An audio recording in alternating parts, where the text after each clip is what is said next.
Assalamu alaikum students, I hope you all are fine. Students, today we are going to start unit 2, that is fundamentals of operating system. In this unit we will talk about the operating system and the functions of operating system, and further we will see that how we can use Windows based operating system and what are the functions and properties and features provided by the Windows operating system. And at the end of this unit we will also practice that how we can install Windows 7 operating system in our computers. So this unit is mainly about the fundamentals of operating system. In today's lesson we will introduce this unit, and further we will see the operating system and its functions, its basic functions that it performs will be discussed in this unit. First of all, introduction. An operating system is the system software which is responsible for the management of a wide variety of computer operations and also the sharing of computer resources. As we already know this, that there are two types of software in our computers. The first one is system software and the second type is application software, and there are so many other types of system software, and the main example, the main type of system software that we have in our computer, that is operating system. Without operating system the computer is useless and it's a dead device or hardware which cannot perform any function. So it is one of the essential component of a computer that a computer must have an operating system installed on it. An operating system, or in short we call it OS, is a set of programs containing instructions that coordinates all the activities of the computer. Almost all the functions, all the activities which are performed by the computer, that is just because of the operating system. So without operating system a computer cannot perform any operation. Every computer must have an operating system. Without the operating system, computer is useless. The operating system is like a manager of the computer system. It manages all the resources, all the functions and all the activities of the computer system. It is the program that manages all the other programs on the computer system, whether those programs are application software or any other programs or any other functions or activities. They are all controlled and managed by the operating system. It is the program that manages all the other programs on the computer.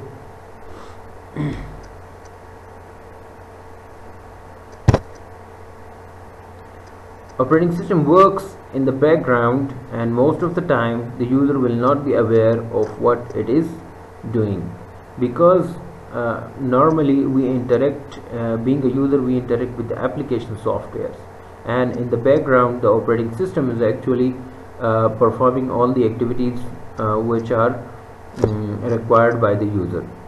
So most of the time the user is not aware of the things that the operating system is performed. Okay, here in this picture we are having some examples of operating system. Like this one is Apple Macintosh operating system and Linux operating system, Windows operating system, iOS, Android, Ubuntu. So many other operating systems are available in the market nowadays, and they are widely used throughout the world. But here in our country, Windows based operating systems are mostly used. Microsoft Windows are mostly used. Okay, in the next slides we will see the functions performed by the operating system or the objectives of the operating. Okay, now objectives of operating system. What are the objectives of the operating system? The main objectives of operating system are provide a next interface.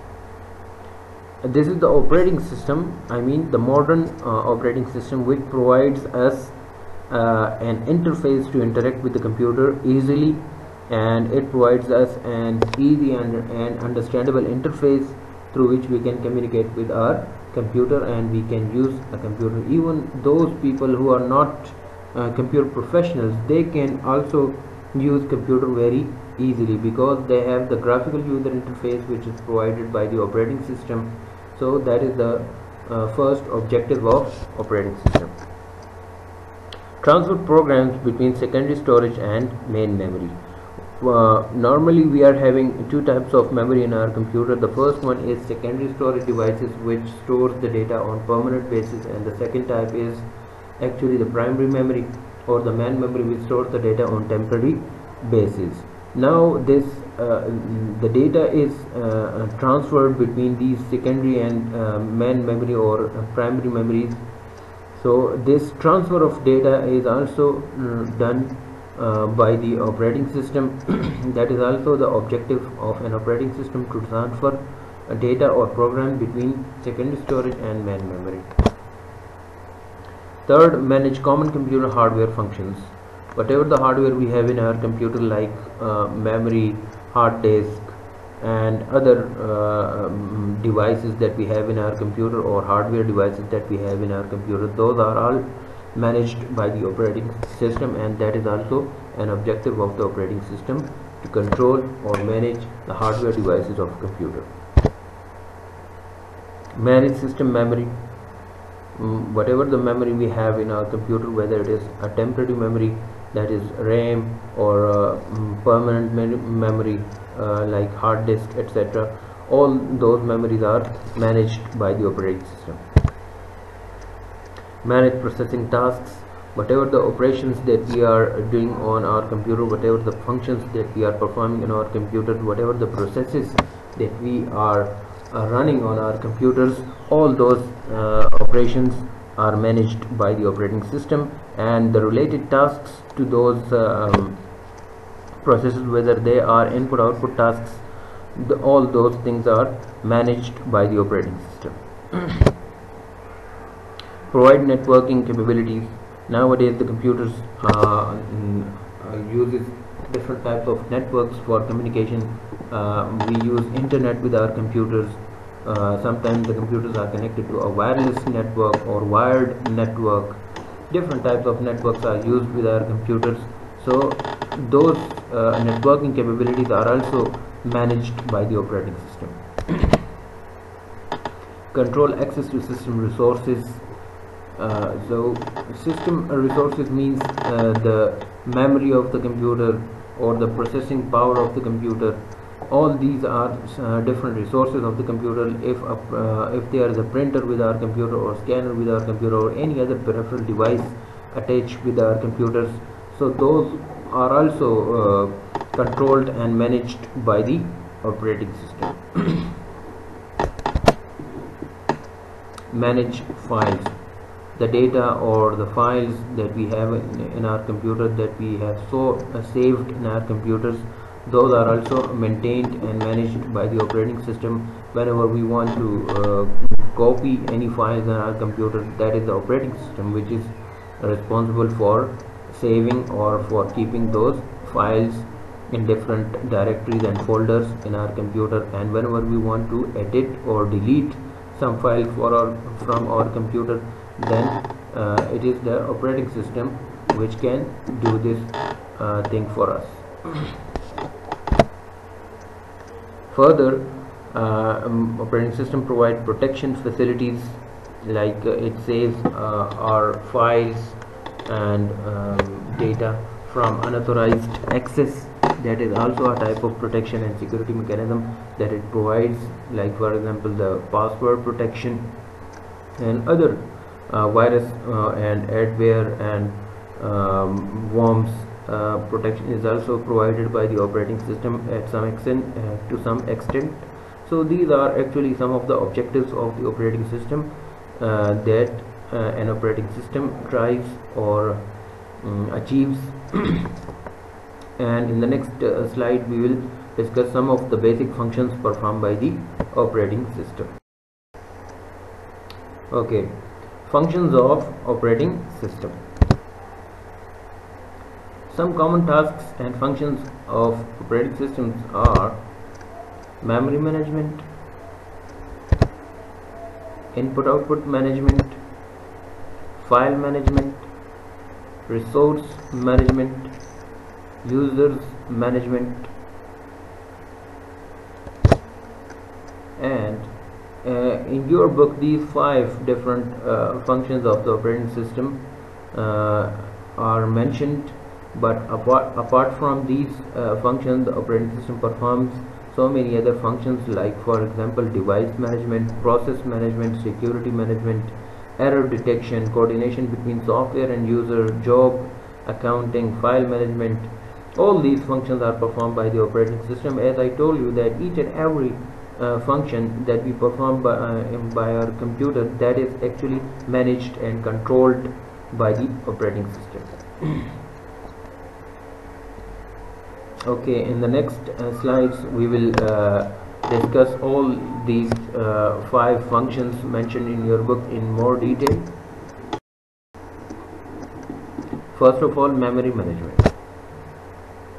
Computer system have different types of memory, such as temporary memory, that is RAM, cache memory, etc., as well as permanent memory, that those are hardware, hard drives, means hard disk, and USB drive, which can store data on permanent basis. The operating system handles the allocation and management of memory that programs use. So whatever the type of memory we have in our computer, that is controlled and managed by the operating system, and only with the help of operating system we can store the data in those storage devices, and we can also delete data from those storage devices, and we can also access data stored on those storage devices with the help of operating system.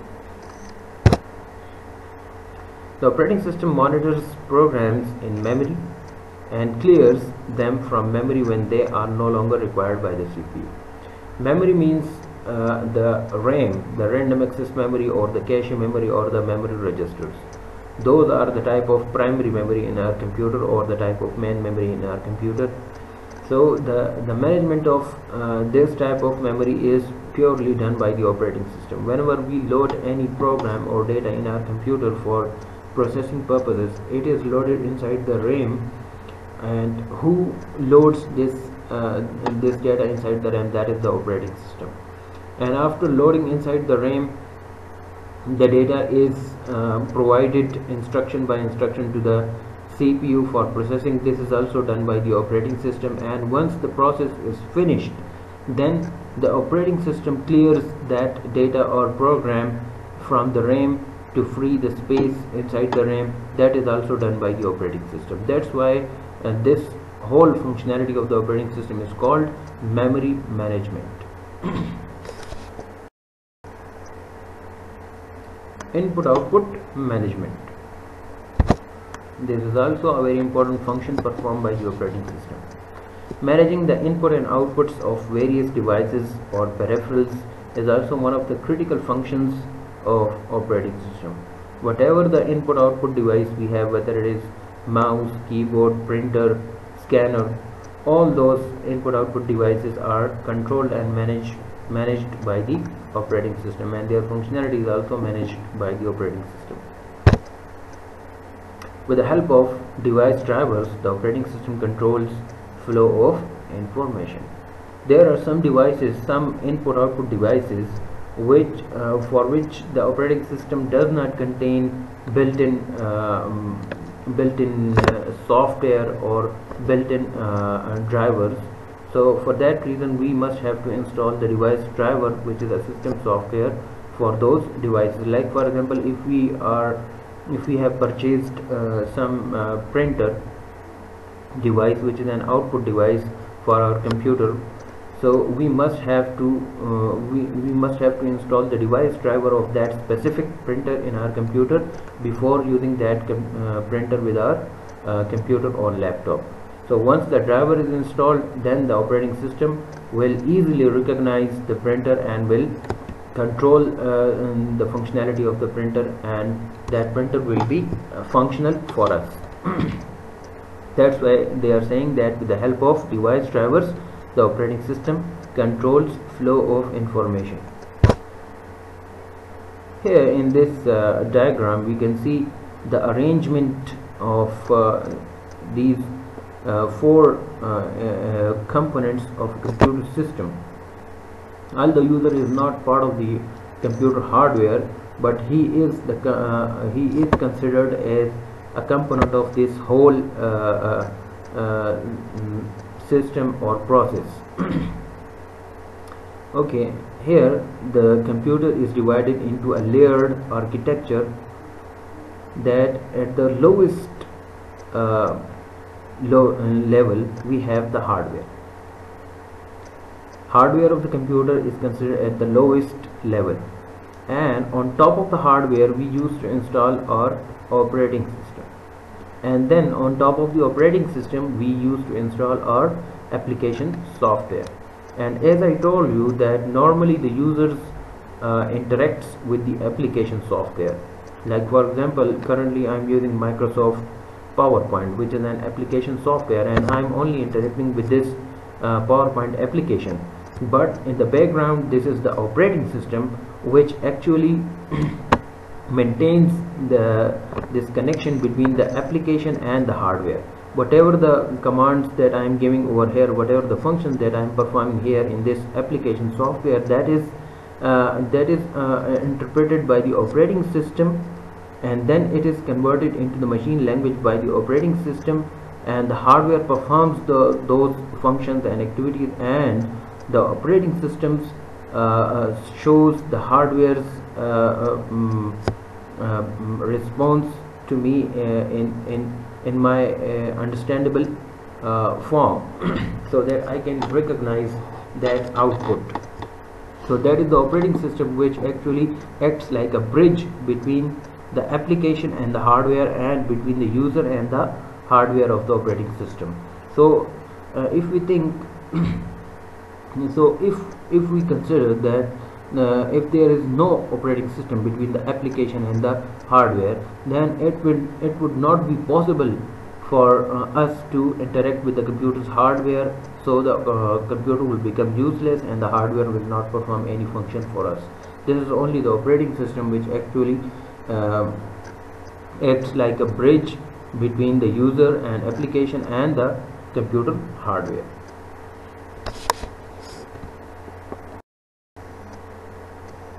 File management. It is also a function performed by the operating system.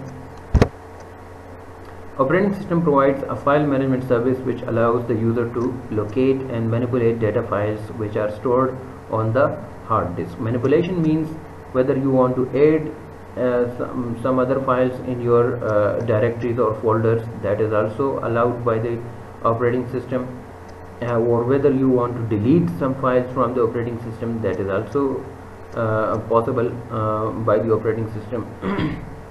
So whatever the function we want to perform with our data files, that can be allowed by the operating system, and the operating system will perform those functions for us.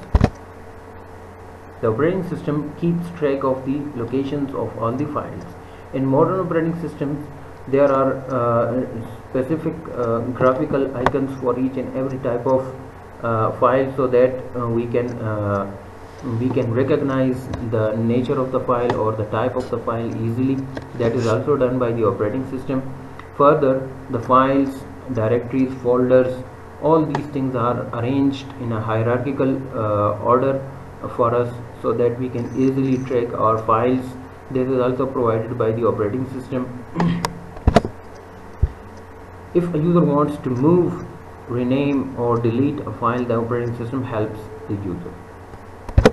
Here in this diagram we can see that how the files and directories are arranged in a hierarchical order. Normally we have a root directory in our computer. Like for example, we have the C drive in our computer, D drive, E drive. It depends on our hard disk that how many root directories we create, but normally C is by default a root directory. Then inside the root directory we have some other directories or folders. Further we can have folders inside the folders, which are called subdirectories or subfolders, and inside those folders we can save our files. Different types of files can be saved inside those directories or folders. So this is how the files are arranged in a hierarchical order, and this is only done by the operating system. Okay, resource management. Operating system manages different computer resources like CPU time, memory, files, and input-output devices. All these are computer resources. A process is a program in execution. In general, a process will need certain resources to accomplish its task. Whatever the program which is currently in running state in our computer, that is called a process. Process is a general term used for any program under execution. And in general, a process will need certain resources to accomplish its tasks. Definitely, when a process is under execution or in running state, it needs some resources to be utilized by that program. Like for example, if there is a program that we want to run on our computer, so that program will require some space inside the RAM. Further, it will require some space inside the cache memory. Further, when instruction by instruction the program is going to be executed by the CPU, then it must need some space inside the memory registers, and then it will require some of the memory, some of the processor time or the CPU time to be executed by the processor of the computer.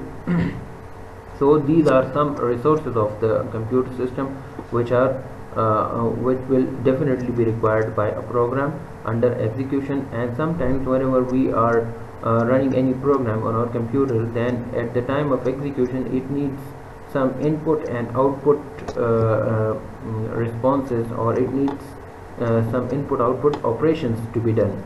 Like for example, while playing a game, we must have to provide some input at the same time. So that input and output operations are also required by the operating system, and for that purpose the resources needs to be used. Like for example, for giving input while playing a game, we use the mouse. Mouse is a resource in our computer, it's a hardware resource. We use keyboard, that is also a hardware resource. We use the monitor to watch the responses, that is also an output resource of the computer. So certain resources are definitely required to accomplish the task. These resources are allocated to the process either when it is created or while it is executing by the operating system. See, they are saying that all these resources are provided to the program under execution by the operating system. So this allocation of resources or this resource management during the execution of a program is also done by the operating system. Here in this diagram, we can see this diagram actually is the process state diagram. We call it process state diagram. Any process, any program which is currently executed by the operating system can have any of these 5 states at any time. A program can have any of these 5 possible states while it is under execution. Like for example, whenever a new program is started, a new process is started, so at that time when the program is being loaded inside the RAM, at that time the state of the program is new, which shows that a new program, a new process is being created. And once the program is loaded inside the RAM, what does it mean? It means that now the program is ready to be executed by the CPU. So once the program is ready, it means it is in the ready state, and then after being in the ready state, it is going to be in the running state by the CPU, by the processor of the computer system. So the next state will be the running state. Now here two types of situation can occur. Like I told you that some program needs some input output operations to be done while running on the CPU. So here while the program is under execution by the CPU, it may need some input output event to occur, some input output operation to occur. Like while playing a game, we need to provide continuous input and output responses to the program. So at that specific time when the input output event is required, the program will go into the waiting state, because unless until the input or output is not provided, the program will not move further, will not execute any further. Once the input output event is occurred, then again the program will get back into the ready state after the waiting state because now the input output has been provided and the input output operation are done now. So the program will get back into the ready state again, and being in the ready state, it will be again ready to be assigned to the CPU to get into the running state. This was one situation. The other situation is that when a program is in its running state. Now we know that in modern operating systems, in modern computers, we are running and we are executing multiple programs at the same time, but physically we are having only a single processor in our computer. So this is actually, it seems like all the programs are running at the same time, but in reality at a time only a single program is executed by the CPU. But this process is very fast that it seems like all the programs are running at the same time, because the CPU is actually switching between different programs which are ready inside the RAM. So whenever the first program is being run by the CPU, is being executed by the CPU for its specific time, that time is normally in milliseconds or nanoseconds, that we cannot observe and we cannot predict. Being a human, we cannot actually feel that delay between the processes. So when when the first program has utilized its time slice or its CPU time, then it will again get back into the ready state, that it will again get back into the RAM, and the next program will be assigned for to be executed for its specific time by the CPU, and then again that program will be get back into the ready state inside the RAM, and the next program will be assigned to the CPU. So this is how this switching of the programs which are inside the RAM and which are open and are running by the CPU. So this is called the switching mechanism of the CPU, and it is also called scheduling, and all this scheduling is also done by the operating system. So this process management, which is a very complex task, and it is also performed by the operating system. And once here we can see that once the program has finished its execution and it is completed, the process is completed, then it will be shifted into the terminated state. It will get into the terminated state, which means that the program has finished its execution and now it is going to be terminated or exit. So a program can have any of these 5 possible states. This was just for your information. This is not included in your book, but you must have the information that how the process is actually run by the computer, and how and what is the function of the operating system in this case, how operating system manages these resources for different processes which are running at the same time. So this diagram actually explains the concept. This involves ensuring that all the system resources receive sufficient processes time for expected functioning, as well as making sure that the processor is used to its optimum capacity.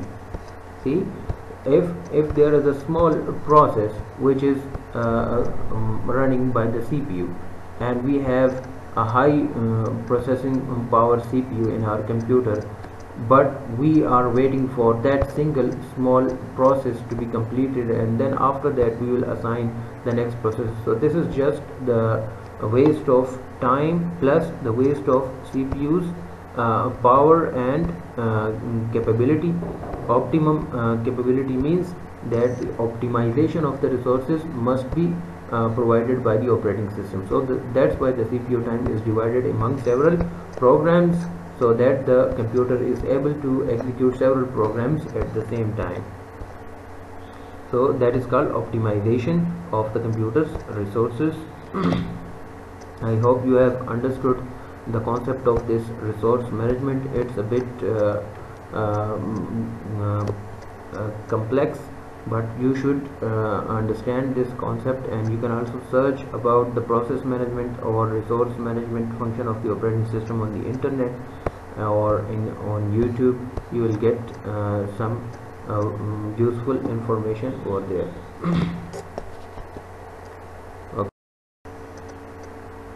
Users management. Many users can work in a networking environment. User management is a critical part of maintaining a secure system. Ineffective user and privilege management often lead many systems into being compromised. Operating systems also provide protection policies that ensure privacy and prevent damage to information contained within the computer system. Nowadays we are having systems which can provide services to multiple users at the same time, but here a problem comes that which privileges should be allowed to which users. So that is also maintained or managed by the operating system. The different users can get different privileges according to their requirements by the operating system. This is achieved through the use of access rights given to the multiple users. So different users can have different access rights. Here in this diagram we can see that at the bottom we have the hardware, and on top of the hardware we installed the operating system, and the operating system on top of the operating system we have the different system and application software. Software means the device drivers for different peripheral devices, and the application softwares, and the operating system is providing different application or different access to different users at the same time. Like the first user is using a compiler, and the second user is using text editor, assembler, and so on. Different users can use different programs at the same time with different privileges and access rights. So this is also done by the operating system, that is user management, which is also a very important function performed by the operating system. Okay students, that's it for today. If you have any question you can ask me in the comments, and don't forget to subscribe my channel Computer Tuition Academy. Thanks a lot. Take care. Allah Hafiz.